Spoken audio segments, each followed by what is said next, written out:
Hey yo, what's good everybody? It's your boy Matthew Maley for MatthewMaley.com. Well, I am coming at you with another poker recap video. First off, I apologize. I don't have a nice backdrop.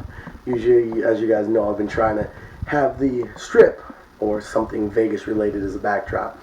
But actually after the tournament, the Heat game was on, so I wanted to get back and watch that. Shout out to the Heat. Big win tonight. Ended up taking the Thunder down with a great performance by LeBron. As you guys know, I'm really pulling for LeBron to get his championship, so all the haters can stop talking so much mess. So a big shout out, big win, up 2-1 now, and really big, really big win. So I'm happy about that. Let's see if this thing keeps flashing. We're gonna turn it off. Hold that thought. All right, that's better. So I wanted to do a quick poker recap. As you guys saw off my Facebook post and post on Twitter, I was planning on playing the 2 p.m. daily, which, if you aren't familiar with how the World Series is set up, they have bracelet events every day, but then they also have, as well as cash games, they have a good number of smaller tournaments, from single table satellites to qualify for the other events, to the daily deep stack tournaments, which they have one at 2 p.m., which is a $235 buy-in. You start off with 15,000 tournament chips, and the blinds are 30 minutes. Then you also have a 6 p.m. and a 10 p.m., which are both either 185 or 165. I know the one's 185, but maybe the other's 165. I don't know. Haven't played either one yet, so the setup's really solid. You get a good starting stack. The blinds do go up a little bit higher, a little bit quicker than in a standard bracelet event or something like that. But obviously they should. This is a one-day tournament, $230. One thing that's awesome about them is that they've been getting at least 1,000 people. So the one the day before had actually, yesterday, Saturday's, ended up getting like 54,000, I think, for first prize. I try to say prize and place at the same time. First place. So you make the final table of these, and it's paying some hefty change, if you will. So I actually had a really good feeling about this tournament. The entire yesterday, I don't know why, really Friday as well, I just had this really good feeling about this 2 p.m. tournament. I just had this vibe that I was going to play really well, and that the cards were going to finally start going my way, and I was going to cash and maybe win it and have the rest of my summer taken care of and get to play lots of events and all that, and boy, was I wrong. So I ended up, I'd actually put together enough money of my bankroll that I was actually thinking about playing the $1,000 event. But the $1,000 World Series events are really useless. I don't even know why. First off, I don't know why anybody else would play them. I know it's $500 cheaper, but use the $1,000 to go play deep stacks or the qualifiers, and you're gonna have a better likelihood. You get 3,000 starting chips, which, okay, yeah, you still get hour-long blinds and whatever, but 3,000 starting chips is pretty ridiculous. I mean, there are turbo tournaments that give you more chips than that. So I decided against it, that I was just gonna play the deep stack and then have a little bit of loot left over for the rest of the week to play and all that. So I ended up getting there a little bit late. I overslept my alarm, of course. I don't know how. The one day that I need to be up on time is the one day that I oversleep my alarm. Why wouldn't I? But so I do make it to my table a little bit late. But really good table when I sit down. Really cool dealer and a good mixture of people. Nobody that just off of first impression I'm really that worried about. Most everybody looks like they're. I'm not saying that they look like they're tourists, but you can tell that they aren't. I'm not sitting down with seasoned grinding pros for the most part. I do see there's a couple of people that that I would say are more experienced, but still nobody that I'm like, oh, I gotta avoid him. So end up pretty early on. I end up picking up Ace Jack. Actually, I'm sorry, my very first hand at the table, I pick up Ace Jack. And mind you, like I said, I was a little bit late, so I hadn't seen exactly how everybody was playing. I missed like 2 or 3 rounds around the table, so I still had a good, 13.50 in chips. But I pick up Ace Jack offsuit, very first hand in, and I am like third or fourth to act, and under the gun, raised a hefty amount, and guy next to him called. So I let the hand go, rather than even just calling and seeing a flop, just because I wasn't even situated yet. I just sat down, hadn't gotten my headphones out, hadn't really gotten to sit there, and that's a big part of it. You really do need to get that comfort level before you do get into any big pots. Thankfully, the flop came up total air, with a guy betting and another guy raising, so saved a couple dollars there. But and then I had another hand with Ace Queen, which actually ended up costing me a pretty penny when a guy had King Queen, hit his king on the flop. I continuation bet on the flop. He called. Turn card, I ended up just checking, and he ended up betting, and I let it go, and he showed his King Queen. So I said, oh, nice 3-outer. Why couldn't the Queen have hit there? I would have gotten a nice payoff. Had another hand with, I had Ace King, Ace Queen or Ace Jack 4 times, and like 4 times around the table. Didn't win with one of them. Not one of them. Every single time I would raise pre-flop. It's actually the one guy that turned out to be a pretty decent player. A little bit older guy, but a pretty solid player. He was 3 straight pots with me. I raised pre-flop, he called, and then he let out on the flop, which is an interesting move. And I'm not against it, but I don't know. I don't really know how I feel about it. Sadly, I didn't have anything on any of those times, and I really didn't feel like, throwing in a huge re-raise with air. With just Ace Queen. Actually, the one hand was Ace Jack, and the flop hit a king and something else, and was there were two spades and a club, and I felt that it might be a semi bluff, but at the same time, I really didn't want to get invested too deep with simply Ace Jack with the 1 over, and of course it was the red Ace Jack. So he ended up, and there were 3 different times that he let out at me. And I never got a chance to really play back at him just based on my holdings. But he was probably one of the better players at the table. So I ended up picking up a hand later on with 4 deuce. And the flop came up Trey deuce deuce. So I ended up checked it on the flop. It actually got checked there was it was 3-handed. I was on the small blind, so I just called the big blind. And it was 3-handed. I checked. Obviously, flop trips. Straight draw scared me a little bit, but it wasn't. There was no suitedness. So I ended up checking. It was check, check, check on the flop. Turn card hit a king. Check, check, check again. And then finally on the river, I'm like, I gotta try and get something in here. And it hit a 10, I believe. And I threw in a small bet, like about just over half the pot. And the guy right next to me was in the big blind. He folded, but guy in C7 ended up calling. So I took down that pot, which got me back up to right about 15K. Then I had a hand I totally should have gotten away from, but I had what was it? King Queen. I had King Queen, and flop came up pretty much blank. I believe the flop was no. I'm sorry. I take that back. Apologize. I had Ace King. Flop came up Queen blank blank. I fired at it. Got a call. Okay. Turn card came another blank. No flush draw. No straight draw. Sadly, just Ace King. I fire at it again, and this is it. The guy checked to me just like he did on the flop. I fire at it again. He calls again, and I definitely had a weird feeling about it, but I also still have Ace King, and I'm really hoping I can push him off with his hand. I'm really thinking he spiked a bottom. Either he has a small pocket pair, or he spiked like a middle to bottom pair on board. Because the flop came up Queen.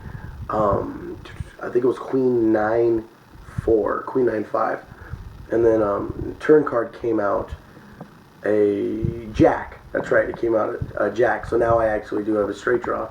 And then river card came out a blank, nothing connected, whatever. So I'm putting him on either a hand like a 9, maybe like an Ace 9 type of hand, and somebody got lucky, or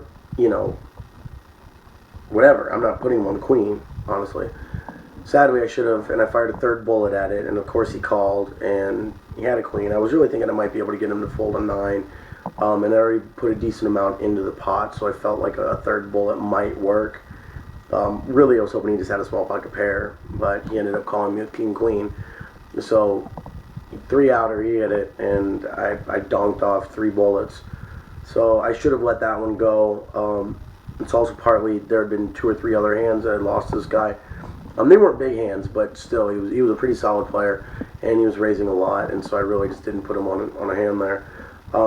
Ended up, that hand hurt me. That hand got me down to about 9,000 or so, and that one was just a dumb play, honestly.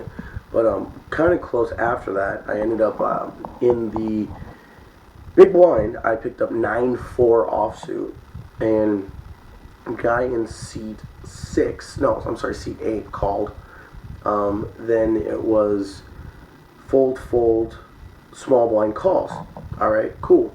Flop comes up, ace, what was it? Ace deuce 5. Yeah, it was ace deuce 5. Ace deuce 5. Person checks, I check, seat 7 checks, or seat 6, yes, 7, 8. Return card comes, rummy. I mean, it's as gin card as you can get. Boom, 3 ball comes up. So I got the straight. Second nuts. Only hand that's better than me right now is 4-6. So I end up, the person here bets. I end up calling. Seat 7 shoves. She calls. I call. He rolls over ace king, so he's essentially drawing to a chop, which is beautiful. He slow rolled slow played his ace king preflop, and it came out to bite him in the ass. She rolls over ace 4, so I mean we're playing for a chop here. There's nothing we're worried about. We just don't want to see, a 4 pull off, so we don't want to see 3-way chop. So ends up holding up. He gets knocked out. So we end up splitting his chips, and I get up to like probably 12-13 with that. So that was kind of cool. It was definitely a good hand there. I felt pretty good about it. I then had a couple hands. I had a hand with pocket 10s that I raised pre-flop, and didn't get any callers on, so I took that down. I had a hand that actually really hurt me was I queen jack. And ended up, flop came up, queen, I think it was like queen 4 twos, or queen 4 tray, rainbow. Ended up check calling all the way down, and guy ended up having king queen. Again, king queen seems to love me, so that one hurt. And then I had another hand with, what was it? I'm trying to think what was the other big hand that really hurt me. With Jack 9. With Jack 9, I flopped open-ended, turned a flush draw, so I'm check calling all the way down, and the guy, I believe he flopped top pair, because he was betting me hard, and I should have gotten away from it. The pot odds weren't right, but sometimes you just got to go off those implied odds, and I don't know, I really felt like there was some potential for it, and neither one of them got there. Then in another hand where I flopped middle pair, turned a straight draw, and so I called, a bet on the flop, a bet on the turn, and then on the river, guy went all in, and I ended up letting it go. I didn't feel my middle pair was strong enough, and my straight didn't get there. So both those hands hurt a lot, and in between all this time, my God, I don't know. I mean, maybe I'm just cursed by the poker gods to just run badly, because I swear I have to get king deuce, queen 4, 9-5, 7 deuce, 7 tray more times in one tournament level than Phil Ivey has in the past year. And I know it sounds like I'm boo-hooing, my luck, but at the same time, it's like, it's ridiculous. Like, there was a guy who came to our table after we knocked that one guy out, and in back-to-back hands, first hand he gets pocket jacks, ends up calling somebody's all-in, the lady who would split the straight with me, ends up taking her down when he boats on the turn, on the river, and it's probably a 20K pot. Pulls that down. Cool. Very next hand, he has 10-9 in the big blind. Gets to see the flop for cheap. Flops 2 pair. Dude flopped top pair. Ended up turning a boat on the river and takes him out. So he goes from having about 12 grand to 22-ish to almost 42-ish. No, probably about 40. Like that. Boom, boom, boom. And I mean, in 10-9's a playable hand. When I was seeing like a queen 9 out of position with a raise in front of me, I almost called. I had another hand where I finally picked up king jack. Finally, I'm like, all right, cool. I get a hand to play on the button. After there'd be a raise, a call, and a re-raise. I'm not going to call king jack with that. You know, you're just not going to. It was just how it goes sometimes. You know, it was just bad poker, and that's just how it goes. And I mean, this was probably 2.5, 3 hours of this. So blinds were going up pretty high. After the third round, it went 25, 50, 50, 100, and then 100, 200 with a $25 ante. So within an hour, you had antes coming in, I think. It might have been the third level. But regardless, you know, it was pretty quick to hit antes. So then it went 153 with a $50 ante, 2-4 with a $75 ante, then 3-6 with a 75, and then 4-8 with a $100 ante. So at this point I had just about 7,000 chips. Actually, it was 7,500. You know, the antes were cutting me down. So my M at this point, you know, if you're 10 and a table times 100, that's 1,000. Then 4 and 8's 1,200. So that's a total of $2,200 each rotation around the table.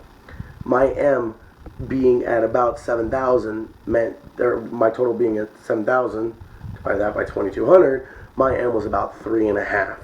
And if you listen to Dan Harrington and Paul McGrill, that means you want to be first in the pot, and you got to take your stand quickly, preferably with pocket pair or 2 face cards, and you got to be first in the pot.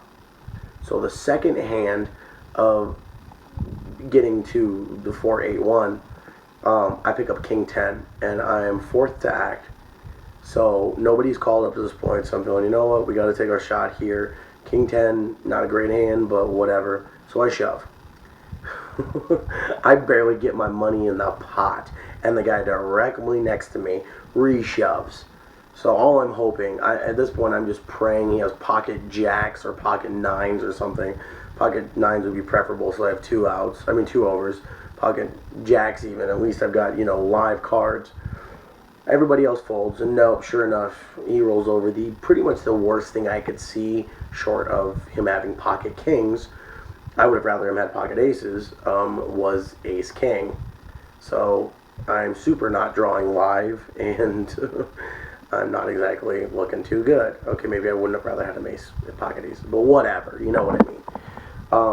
At least with aces, they get, you know, clipped a lot. And so sure enough, they roll over 5 low cards, and, you know, nothing happens, and my king 10 heads to the muck.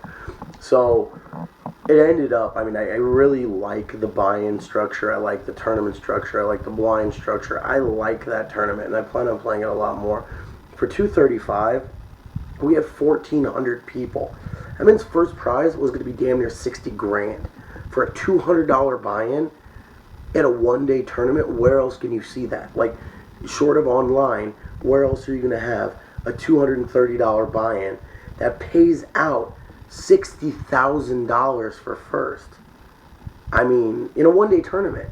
So I'm definitely planning on playing that a few more times. I felt like there was a lot of dead money in there. Personally, I feel like a lot of the people that were there, you know, kind of were doing what I thought they would, where it's, hey, I'm at the World Series. Oh, there's a tournament going? I'll play. So I definitely feel like there's going to be a lot of good money to be had there. I just got to run a little bit better. So I definitely, I don't even really feel like there were many hands that it could have gotten away from or could have played better. Obviously, the one hand with Ace King, when I fired 3 bullets into it, yeah, I could have let that go. I should have. I'm stupid with Ace King so often. I'm so stupid with Ace King. And if that had been Ace Jack, I would have let it go. If that had been Ace Queen even, I probably would have let it go. But for some reason, with Ace King, you just get blinded. So true, it is Anna Kournikova. Looks good, but it doesn't win nothing. So that kind of sucked. But at the end of the day, you know, it really is a good tournament. And I just didn't run well. So I'm going to probably, I don't know if I'm going to play it tomorrow. I might play it on Tuesday or Wednesday. I'm curious to see what the buy-ins are going to be in terms of the total numbers, because part of the appeal to me is the fact that there was 1,500 people on the weekend.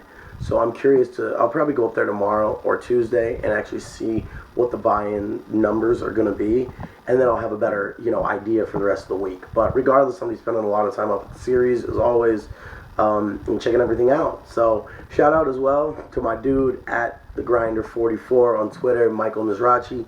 He ended up making another final table. The dude's been killing it, man.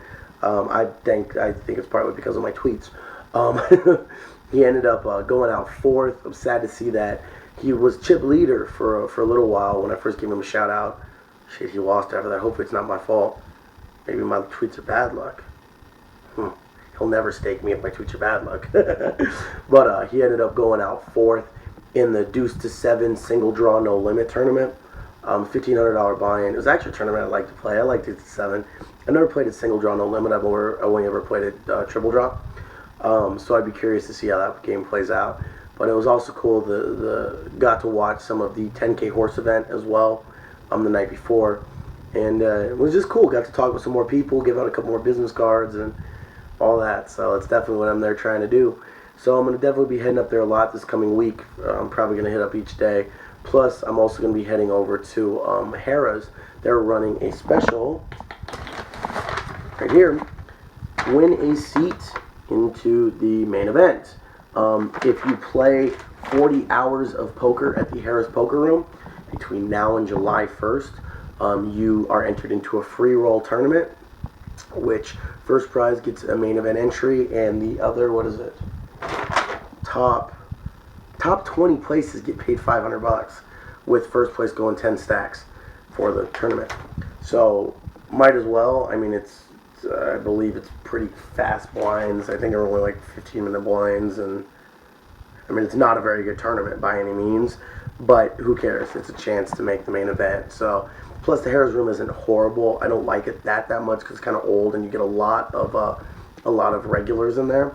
You don't get as much easy money, but it's still a decent room, and I've had some decent cash there. Actually, one of my better tournament wins was there. I took down their nightly tournament they used to run for like $2,400. 22 or something, so that was cool. So I'll probably go hit that up a lot and you know, try to get a little bit of a chance for the main event, because I really would like to play the main this year.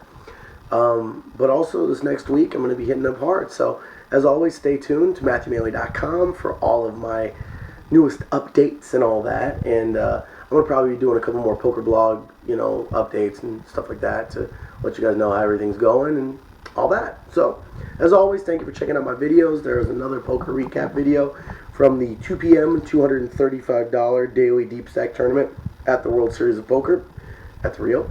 So hopefully I'll have better news next recap to give, since it hasn't been very good news yet. But stay tuned.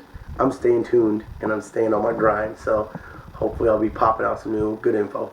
But until the next video, I'm officially signing off. I am Matthew Maley. This is MatthewMaley.com. And thank you, as always, for checking out my videos. So, of course, you can check out the rest of my videos on MatthewMaley.com. Check out the video blog tab. Or you can go straight to YouTube, search for Matthew Maley Poker. And got all my videos there that you can like and comment on. And also subscribe to my channel. You can also hit me up on Twitter at Matthew Maley. Always posting up on there. NBA, NBA, football, soccer, the Euro 2012, music, movies, shoes, poker, everything. So stay tuned on there. And of course, like my page on Facebook at Matthew Maley Poker, or search for Matthew Maley Poker, I'm sorry, and get all your info on there. So until the next video, I'm officially signing off.